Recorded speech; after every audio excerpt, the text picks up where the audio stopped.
សម្រាប់ទូរស័ព្ទ iPhone បើសិនជាយើងមិនច្បាស់ជាមួយនឹង iCloud យើងកុំចាក់វាអីណាហើយសម្រាប់បើយើងមិនចង់ឲ្យជាប់វានៅថ្ងៃក្រោយយើងចូលទៅក្នុង setting ហើយយើងចូលទៅក្នុង iCloud របស់យើងហ្នឹងបាទឬក៏យើងខ្ចី iCloud អីគេប្រើអីណាបាទហើយយើងចូលទៅក្នុង Find My Phone Find My នេះបាទហើយមកដល់កន្លែងនេះយើងចុចទៅ Find My iPhone បាទមកដល់កន្លែងនេះបើសិនជាយើងមិនចង់ឲ្យវាជាប់នៅថ្ងៃក្រោយយើងចុចបិទវាបាទពេលដែលយើងចុចបិទវាគឺវាទាមទារ password ណាពេលដែលយើងមាន password យើង login password របស់យើងចូលមកហើយថ្ងៃក្រោយគឺវាអត់ជាប់ទេតែបើយើងអត់មាន password ក៏យើងបិទអត់បានដែរកន្លែងហ្នឹងណាជាមួយខ្ញុំបិទអូខេពេលយើងវាយ password រួចយើងចុចវាបិទបែបហ្នឹងមក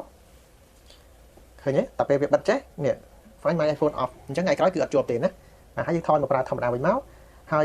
សម្រាប់នៅក្នុង App Store របស់យើងគឺវាមាននៅដដែលដែរយើងនៅ download កម្មវិធីអីបានធម្មតាដដែលទេគឺវាអត់មានបាត់បង់ទេអញ្ចឹងមកខ្ញុំសាក down ណាបាទឧទាហរណ៍យើង down នេះមួយ